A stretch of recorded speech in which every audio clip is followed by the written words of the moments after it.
Hello everyone, कैसे हैं आप सब। आप सबका वेलकम एट यूट्यूब चैनल गणित ज्ञान।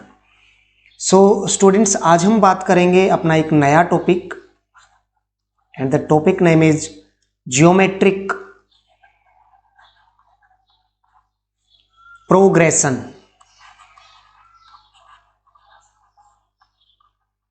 शॉर्ट में इसको हम बोल देते हैं जीपी। सो बच्चों, जैसे हमने क्लास 10th में एपी पढ़ा था, उससे फर्दर जब हम आगे प्रोसीड करेंगे तो ज्योमेट्रिक प्रोग्रेशन जीपी पढ़ेंगे। सो वीडियो में बने रहिएगा और कॉन्सेप्ट को पूरा अच्छे से सीखिएगा। तो चलिए सबसे पहले कुछ सीक्वेंसेस को कंसीडर कर लेते हैं। मान लेते हैं कि एक सीक्वेंस अपने पास है 2, 4, 8, 16 and up to infinity. And एक और सीक्वेंस हम मान लेते हैं वो फ्रैक्शन टाइप से, जो कि 1/9 -1 अपॉन 27, 1 अपॉन 81 -1 अपॉन 243, और इस हिसाब से ये आगे फर्दर कंटिन्यू रहेगी, राइट। सो ये जो दो आप देख रहे हैं फिलहाल, पहला सीक्वेंस ये रहा एंड सेकंड सीक्वेंस ये जो देख रहे हैं बच्चों, तो इनमें बात क्या है कि ये जो सीक्वेंस है ये कैसे इसमें प्रोग्रेशन हो रहा है, कैसे ये प्रोग्रेस कर रही है। सो 2 से 4 बना यानी कि डबल हो गया, फिर 4 से 8 बना यानी कि डबल हो गया, 8 से 16 बना यानी कि डबल हो गया। वी कैन से कि पीछे वाले टर्म को 2 से मल्टीप्लाई कर रहे हैं या फिर आगे वाली टर्म को, है ना। अगर पहली टर्म ये a1 है, ये a2 है, ये a3 है, ये a4 है, तो वी कैन से कि a2 डिवाइड बाई a1 2 आएगा, a3 डिवाइड बाई a2 ये भी 2 आएगा, ठीक है ना। सो यहां पर ध्यान देंगे हम, जो a1 है अपने पास दैट इज 2, और साथ ही a2 को अगर हम डिवाइड करें a1 से, वो कितना आएगा, यानी कि 4/2। देखिए ये सेकंड टर्म है जो कि 4 है और फर्स्ट टर्म 2 है, सो ये भी आ गया 2। अब अगर हम a3 को a2 से डिवाइड करें, a3 क्या है 8 है, डिवाइड करें 4 से तो क्या आएगा 2 आएगा बच्चों। इसी तरह से अगर a4 को डिवाइड करें हम a3 से तो क्या आएगा 16 डिवाइड बाई 8, ये भी आ जाएगा 2। समझ गए। एंड सो ऑन, इसी तरह से ये चलता रहेगा, ठीक है। तो हमने देखा कि हर दो टर्म्स का जो है रेशियो 2 आ रहा है, कांस्टेंट आ रहा है। अगर ठीक इसी तरह से हम इस वाली जो अपना नेक्स्ट प्रोग्रेशन इसमें भी देखें, सो इसमें a1 जो है बच्चों, a1 क्या है अपने पास, a1 है 1/9। लेकिन अगर मैं बात करूं a2 को a1 से मैं डिवाइड कर दूं, यानी कि -1/27 को मैं डिवाइड कर दूं 1/9 से, इट मीन्स मैं मल्टीप्लाई कर दूं 9/1 से, सो ये मेरे पास -1/3 आ जाएगा। और मैं अगर a3 को a2 से मैं डिवाइड करूं, यानी कि 1/81 को मैं डिवाइड करूं, इट मीन्स मैं मल्टीप्लाई करूं 27/1 से, और ये माइनस ऊपर ही आ जाएगा। सो भी ये क्या आ गया बच्चों, -1/3 आ गया। और ठीक इसी तरह से अगर मैं a4 को भी a3 से डिवाइड करूंगा, सो -1/243 मल्टीप्लाइड बाई, ये पलट जाएगा 81/1, सो ये भी -1/3 बच्चों आ गया है। समझ रहे हो। मैं पूरा स्टेप बाय स्टेप आपको बेसिक लेवल से जो है ज्योमेट्रिक प्रोग्रेशन क्या है, कैसे आइडेंटिफाई करेंगे, व्हाट आर द थिंग्स जो कि बेसिक हैं, वो सारा हम डिस्कस करेंगे। तो इस तरह से ये इसमें हम जो है रेशियो देख सकते हैं, है ना। चलिए आगे बढ़ेंगे बच्चों अभी। सो बहुत ही बिल्कुल एक तरह से बेसिक लेवल से हम यहाँ पर सीख रहे हैं चीज़ों को। चलिए थोड़ा सा स्पेस जनरेट कर लेते हैं, फिर आगे फर्दर कंटिन्यू करेंगे। चलिए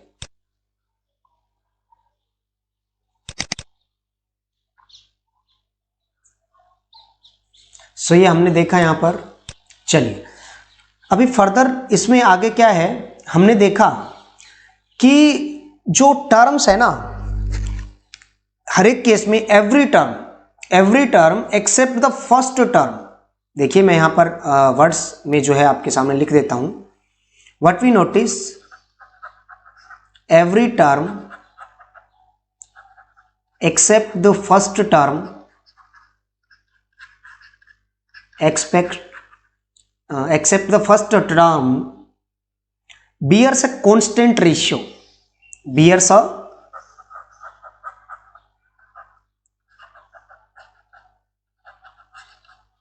constant ratio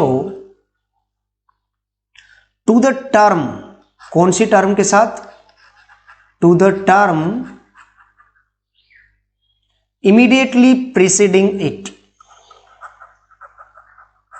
immediately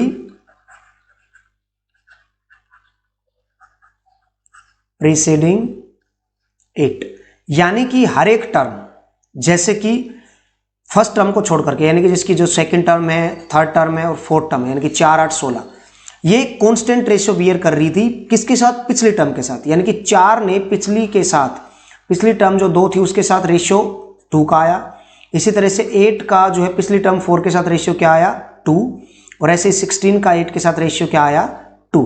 तो every term except the first term bears a constant ratio to the term immediately preceding it, और यहां भी हमने यही चीज देखी कि रेशियो सेम आ रहा है बच्चों। तो एपी में भी हम चेक करते थे ना क्या कॉमन डिफरेंस सेम रहता था, तो ठीक इसी तरह से यहां कॉमन डिफरेंस नहीं है, यहां रेशियो है वो सेम रहता है बच्चों, समझ गए। तो रेशियो पहली के लिए तो जो अपनी सीक्वेंस थी उसके लिए 2 आया और सेकंड के लिए -1/3 आ गया है, समझ गए। तो ये जो सीक्वेंसेस अभी हमने देखी है ना, इन्हीं को ज्योमेट्रिक सीक्वेंस या फिर ज्योमेट्रिक प्रोग्रेशन बोलते हैं। These sequences are called geometric sequences और we can say geometric progressions, ठीक है बच्चों। तो इन्हीं को ज्योमेट्रिक सीक्वेंस या फिर ज्योमेट्रिक प्रोग्रेशन बोलते हैं। अभी एक बार इसको स्टैंडर्डाइज फॉर्म में थोड़ा सा डिस्कस करें तो फर्दर हम आगे मैं आपको एक तरह से जो है एपी के रूप में भी जो हम लिखते थे ना, ठीक है, उसी तरह से इसको हम लिखेंगे और वो मैं आपको एक बार थोड़ा सा जो है बता देता हूं कैसे, ध्यान देंगे, समझेंगे। देखिए, अ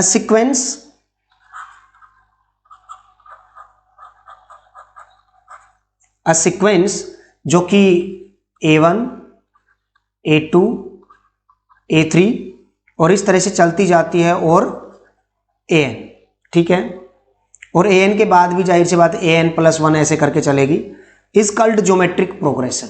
ये स्टैंडर्ड फॉर्म में डेफिनेशन हम लिख रहे हैं, इज कॉल्ड ज्योमेट्रिक प्रोग्रेशन, मैं शॉर्ट में लिख रहा हूं GP, इफ कंडीशन क्या होगी, इफ ईच टर्म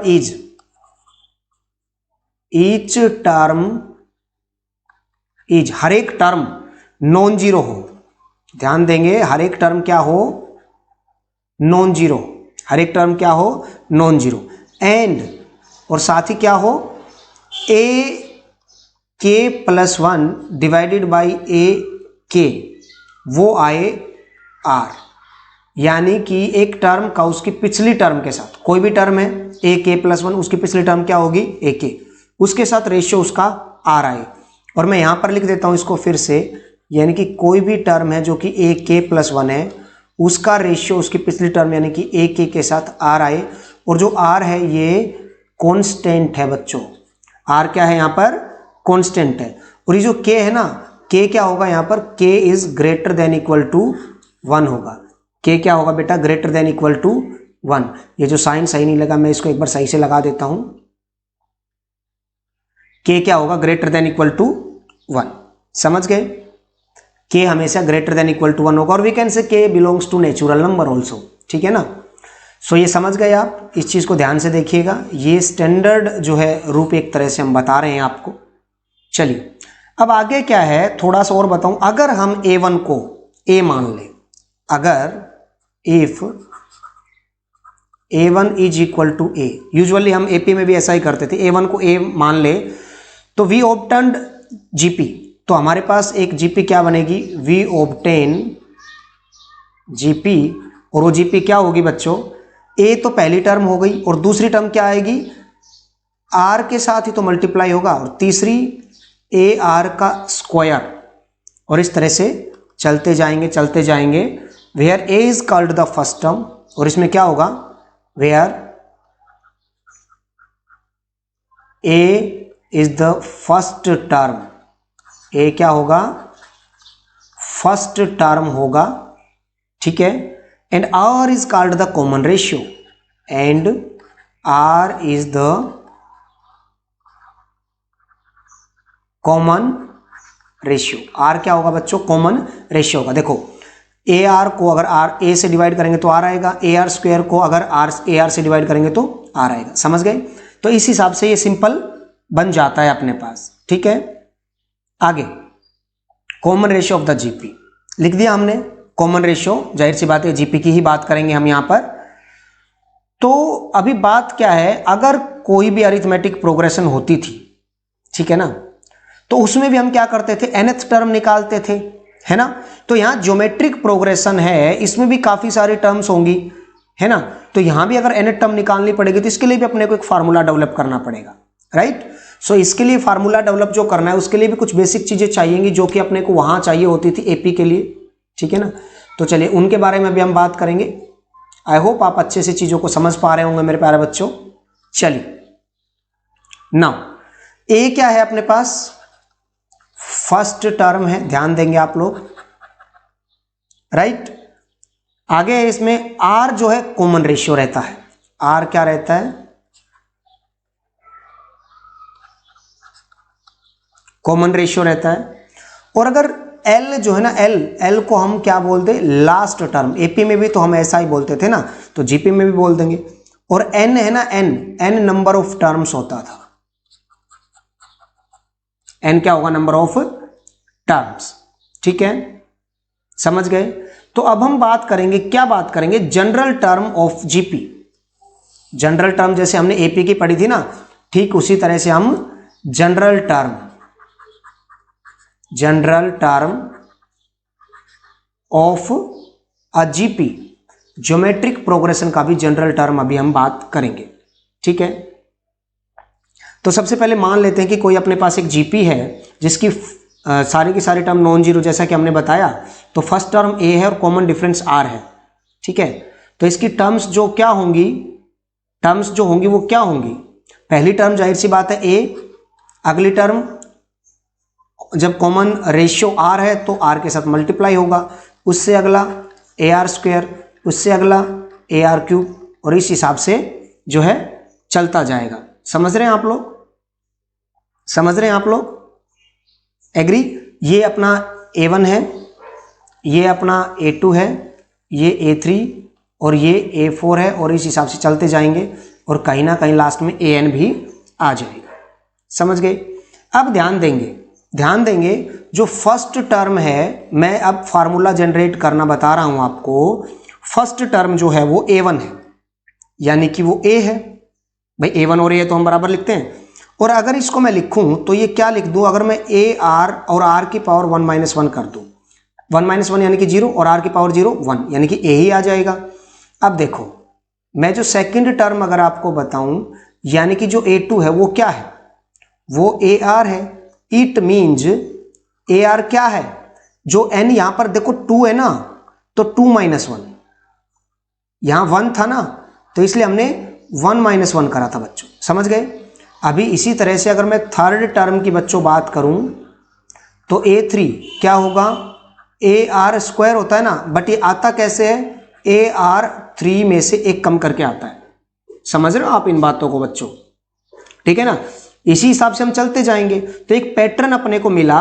अगर मान लो ऐसे अपने को 15th टर्म बताना पड़ जाए, 15th टर्म, तो A15 क्या होगा, ए आर 14, यानी कि आता कैसे है, ए आर 15 - 1, उसमें भी तो एक कम डी लिखते थे, तो यहां एक कम आर रेज टू पावर कर देंगे। तो 15 था तो A R raise to power 14 आ जाएगा बच्चों, ठीक है।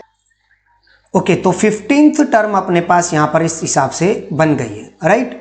अभी ध्यान देंगे आगे जो है पैटर्न है, इस हिसाब से हम कहीं ना कहीं इसको जनरलाइज कर पाएंगे, और जनरल टर्म का जो फार्मूला है वो अभी हम लिख पाएंगे। देखिएगा यहां पर अगर हमारे पास nth टर्म बतानी पड़े, nth टर्म, तो वो nth टर्म an कह दो या tn कह दो, वो क्या आएगी ARn-1, समझ गए? यानी कि ARn-1 ही तो लिखेंगे, लेकिन ये ARn-1 ही आ जाएगा। ठीक है, समझ गए? तो ये क्या आ गया अपने पास, ये जो जीपी है ये फाइनाइट और इनफाइनाइट दोनों तरह की होती है। ठीक है ना, समझ रहे हो? तो जीपी जो है वो फाइनाइट और इनफाइनाइट दोनों ही तरह की होती हैं अपने पास। तो इस हिसाब से हम लिख सकते हैं, यानी कि देखिएगा ए पहली टर्म, आफ्टर दैट AR दूसरी टर्म, AR स्क्वायर तीसरी टर्म और AR की पावर 3 चौथी टर्म, और इस हिसाब से ARn-1 ये जो है हम आखिरी टर्म बता करके इस हिसाब से हम जीपी को लिख देते हैं मेरे बच्चों। ठीक है ना, तो इस हिसाब से लिखी जा सकती है फाइनाइट और इनफाइनाइट के हिसाब से। अगर ये जीपी है, अगर सीरीज लिखना पड़े तो सीरीज के लिए हमने क्या बताया था, जो सीक्वेंस या प्रोग्रेशन इसमें बीच में प्लस का निशान जब आ जाता है तो इस हिसाब से हम उसको क्या बोल देते हैं, आगे हम उसको बोल देते हैं सीरीज। ठीक है ना, अब अगर सीरीज की बात करूं, देखो ध्यान देंगे A प्लस AR स्क्वायर और प्लस, और इस हिसाब से चलते जाएं, और प्लस ARn-1, तो ये ज्योमेट्रिक सीरीज हो गई है जो कि फाइनाइट है। अगर इसी को मैं इनफाइनाइट की बात करूं, ध्यान देंगे, अगर मैं इनफाइनाइट की बात करूं तो क्या होगा, A प्लस AR स्क्वायर और प्लस इस हिसाब से चलते जाएंगे, और आफ्टर दैट ARn-1 से भी आगे ये कंटिन्यू रहेगा। तो ये इनफाइनाइट जो है सीरीज बन गई है बच्चों, समझ गए? तो अब कुछ क्वेश्चंस को करेंगे इसी पर बेस्ड। ठीक है, चलिए, तो फिलहाल जो टॉपिक सीखा है हमने, जितना भी अपने सीखा है, देखिए मैं अगर फिर से आपको बताऊं तो क्या क्या चीजें हमने सीखी हैं, देखते हैं एक बार फिर से रिवाइज एक तरह से हम करेंगे सारी चीजों को, क्या क्या सीखा है।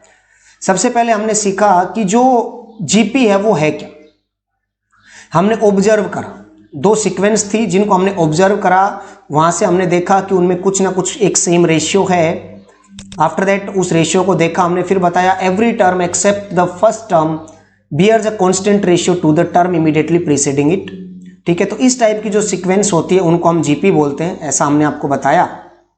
आफ्टर दैट हमने जो है उसका जीपी के बारे में बताया कि नॉन जीरो है, और AK+1 डिवाइडेड बाई AK, यानी कि एक अगली टर्म को उसकी पिछली टर्म से जब डिवाइड करते हैं तो R कांस्टेंट आता है और K यहाँ पर ग्रेटर देन इक्वल टू 1 रहता है। ठीक है, फिर फर्स्ट टर्म A1 और A रहता है, GP AR स्क्वायर रहता है इस हिसाब से। तो सिंपल कंडीशन के हिसाब से कि फर्स्ट टर्म को A, कॉमन रेशियो को R, लास्ट टर्म को L, है ना, और n नंबर ऑफ टर्म्स करके हमने इसका जो है जनरलाइज करा, और जनरल फार्मूला जो है जनरल टर्म के लिए हमारे को बनाया। तो जो nth टर्म है या फिर लास्ट टर्म भी इसको हम बोल देते हैं, तो ये अपने पास यहां पर आ जाता है। चलिए, तो अभी क्वेश्चन कर लेते हैं, देखिएगा क्वेश्चन क्या है अपने पास, find the 10th term and the nth term. Question में लिख रहा हूं आपके लिए, find the 10th term and the nth term. nth term किसकी बतानी है अपने, of the GP, of the GP, और वो जीपी क्या है, 5, 25, 125, 5, 25, 125, और इस हिसाब से कंटिन्यू। ठीक है, सो यहां पर अभी इसका अगर मैं सॉल्यूशन आपको करवाऊं मेरे बच्चों, तो देखिएगा, ध्यान देंगे, here what we can see कि A की वैल्यू बच्चों 5 है, समझ गए, कोई परेशानी नहीं है। और R की वैल्यू क्या है, R की वैल्यू 25/5, और we can say 125/25, that will be equal to 5। तो R भी क्या आ गया, 5 है मेरे बच्चों। ठीक है, 10 हमने तो 10th टर्म बताना है, तो 10th टर्म क्या होगा, AR⁻9, समझ गए ना। तो क्या होगा, AR⁻10-1 या फिर 9 सीधा भी बोल देंगे हम, तो A 5 और मल्टीप्लाई बाई 5 की पावर 9, तो आ जाएगा, बेस सेम है तो पावर ऐड हो जाएंगी 5⁻10। ठीक है। अगर आपको 5 रेज़ टू पावर 10 का आंसर पता है तो लिख दो, अदरवाइज यही आप आंसर लीव कर सकते हैं। अब यहाँ पर nth टर्म भी पूछा है, तो nth टर्म क्या आ जाएगी, AR raise to power n-1, ठीक है। नाउ समझेंगे इस चीज़ को, 5 into 5 rays to power n-1, तो यहाँ पर भी क्या है, पावर 1 है 5 की, तो पावर बेस सेम है तो पावर जुड़ जाएंगे, तो यानी कि 5 रेज़ टू पावर n यहाँ पर बन जाएगा nth टर्म, ठीक है बच्चों। तो यहाँ पर 2 आंसर बेसिकली अपने से पूछे गए थे, समझ गए आप इस बात को, आई होप। आगे पूछा है कि एक और अगर मैं आपके साथ एग्जाम्पल बच्चों शेयर करूं तो आप समझेंगे इस बात को, ध्यान देंगे। कोई जीपी है, ठीक है ना, कोई जीपी है जिसमें कि अपने से पूछा जाए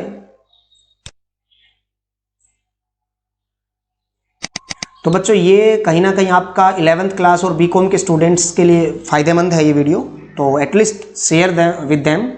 अगर मैं एक और बेटा आपके साथ क्वेश्चन यहाँ पर डिस्कस करूँ तो पहले मैं क्वेश्चन लिख देता हूँ। इन अ GP,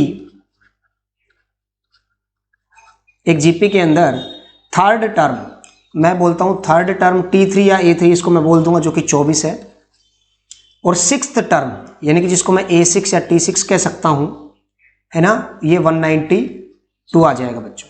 find the 10th term, यानी कि हमने क्या बताना है, A10 बताना है बच्चों, समझ गए। तो अभी क्या करेंगे, इसका सॉल्यूशन अगर हम यहाँ पर स्टार्ट करेंगे मेरे बच्चों, तो देखिएगा यहाँ पर A3 यानी कि AR की पावर 2 वो है 24, और यहाँ पर A6 यानी कि AR की पावर 5 वो क्या है, 192, ठीक है।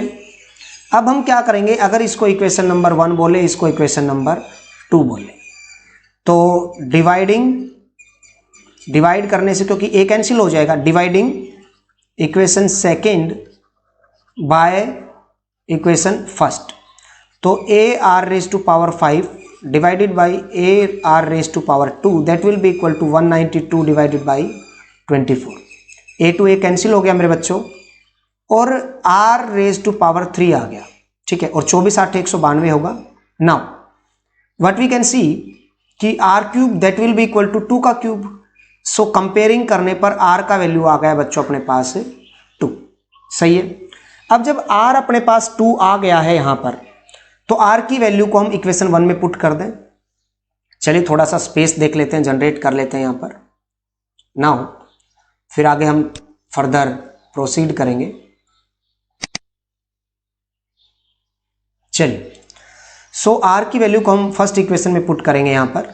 सो फर्स्ट इक्वेशन क्या था अपने पास, ये देख रहे हैं आप लोग यहाँ पर, AR square is equal to 24 है, R का वैल्यू 2 है ना, सो A मल्टीप्लाइड बाई 2 2 जार 4 इज इक्वल टू 24, A का वैल्यू बच्चों आ गया 6, सही है। इस वैल्यू का और इस वैल्यू का यूज करके हम A10 क्या आएगा बच्चों, A10 आएगा AR 10-1, यानी कि सीधा मैं 9 लिख दूं। A की वैल्यू क्या है 6 और R की वैल्यू क्या है 2 और 2 की पावर 9, सही है बच्चों। अब देखिएगा अभी क्या है कि 2 की पावर 9 और ये 6 के साथ मल्टीप्लाई होगा, समझ रहे हो आप लोग, तो ये क्या आ जाएगा उत्तर 6 मल्टीप्लाई जो भी हम करेंगे तो फाइनली ये आप कैलकुलेट करेंगे तो 3072 आपके पास फाइनल आंसर बन जाएगा बच्चों, ठीक है ना। तो आई होप आप ये अच्छे से चीज़ों को समझ गए होंगे मेरे बच्चों। चलिए कुछ 1-2 क्वेश्चन मैं आपको थोड़े से और करवा देता हूँ, सो दैट आप इस चीज़ को काफ़ी अच्छे तरीके से जो है समझ पाएंगे। चलिए, तो एक क्वेश्चन है मान लीजिए अपने पास, जिसमें कि कॉमन रेशियो पूछा है, यानी कि R की वैल्यू निकालेंगे। आगे 1-2 क्वेश्चन और कर लेते हैं सो दैट बेटर जो है आपका अंडरस्टैंडिंग बन जाएगा। यहाँ पर ज़्यादा नहीं करवा रहा मैं आपका, बाकी और नेक्स्ट वीडियो ले लेंगे हम, जिसमें कि आपकी प्रॉब्लम्स हम डिस्कस कर लेंगे, है ना। तो कमेंट वगैरह करके आप बता दीजिएगा। चलिए, तो क्वेश्चन में लिख देता हूँ, find the 12th term of the GP. 12th term हमने यहाँ पर बच्चों बताना है, whose 8th term is 192, 8th term 192, ठीक है ना बच्चों, क्या है 8th टर्म क्या है 192 है, ठीक है। 8वीं टर्म क्या है 192 है, और कॉमन रेशियो 2 है, आर की वैल्यू दे रखी है बेटा 2। समझ गए? तो बहुत ही आसान है, यहाँ पर जो ये चीज़ है इसका यूज करके हम आर है अपने पास, ए की वैल्यू आ जाएगी बच्चों। ये क्या है, A R raise to power 7 is equal to 192। देखो a मल्टीप्लाई 2 की पावर 7 है बच्चों और 192 है, तो 2 की पावर 7 क्या होगा, देखो 2 multiply 2 multiply 2 multiply 2 multiply 2 multiply 2, तो 1 2 3 1 2 3 और ये भी 2। ध्यान देंगे 8 8 64, 64 दूनी 128 आ गया। सही है बच्चों, समझ रहे हो आप लोग? कोई परेशानी नहीं है ना? ध्यान देंगे आप लोग। इसको अगर मैं सीधा सीधा बताऊं तो इसमें ऐसी कोई परेशानी नहीं है वैसे तो। देखिएगा 8th term A R raise to power 7 आ गया है अपने पास नाउ। तो अब अगर मैं इसको a की वैल्यू निकालूं तो 192 डिवाइडेड बाई 128 आ जाएगा। इसको हम सॉल्व कर लेंगे। लेकिन अगर A12 मेरे को बताना है जो कि A R raise to power 11 होगा, तो बच्चों मेरे पास ये A R raise to power 7 दे रखा है ना, तो मैं इसको थोड़ा सा शॉर्ट में अगर मैं करता इस सवाल को, तो A R raise to power 7 और आर रेज टू पावर 4, ये चीज़ ध्यान दीजिए आप, A R raise to power 11 के बराबर आ जाएगा ना ये। नाउ A12 12th टर्म बतानी, A R raise to power 7 192 है और मल्टीप्लाई बाई आर यानी कि 2 की पावर 4। तो बच्चों देखो 192 मल्टीप्लाई ये 32 आ जाएगा। समझ रहे हो आप लोग इस चीज को? ओ सॉरी, 2 दूनी 4 दूनी 8 दूनी 16 आएगा बेटा ये। 1 मिनट, ये क्या आ जाएगा अपने पास, ये 16 आ जाएगा बेटा। ठीक है, तो 16 से अब यहां पर मल्टीप्लाई कर देंगे। देखिए 192 को 16 से मल्टीप्लाई कर देंगे और 12वीं टर्म अपने पास आ जाएगी। 16 दूनी 32, 3 16 में 144, 3 147, 14 16 कम 16 और 14 30। ठीक है, यहां पर a की वैल्यू आई है, कोई दिक्कत नहीं है। अगर मैं यहां से भी करवाता ना आपको A12 यानी कि a मल्टीप्लाई r की पावर 11 यानी कि 2 की पावर 11। सो बच्चों ये जो है ये 2 की पावर 7 है, ध्यान देंगे आप लोग। तो 192 मल्टीप्लाई 2 की पावर 7 से ये कैंसिल हो जाता तो 2 की पावर 4 आता, यानी कि आना तो वही था 192 मल्टीप्लाई 16 3072 आंसर। सही है, समझ गए बच्चों? तो इस हिसाब से ये इजीली जो है आपके सवाल बन जाते हैं और उनमें कोई परेशानी नहीं आती है। ठीक है, तो आई होप फिलहाल के लिए इतना काफी रहेगा। बाकी क्वेश्चंस को भी हम जो है जीपी के डिस्कस कर लेंगे इस टॉपिक पर बेस्ड। आप कमेंट वगैरह करके बता दीजिएगा, फर्दर हम कंटिन्यू करेंगे, कोई परेशानी नहीं है। ठीक है ना? तो आई होप यहां तक आपको कोई परेशानी नहीं होगी, आप इजीली जो है चीजों को समझ गए होंगे कि कैसे इन क्वेश्चंस को करा जाता है इन टॉपिक पर बेस्ड। सो वीडियो को लाइक कर दीजिए, चैनल को सब्सक्राइब कर दीजिए, सभी फ्रेंड्स के साथ शेयर कर दीजिए। मिलते हैं नेक्स्ट वीडियो में, तब तक के लिए जय हिंद जय Bharat. Thank you very much.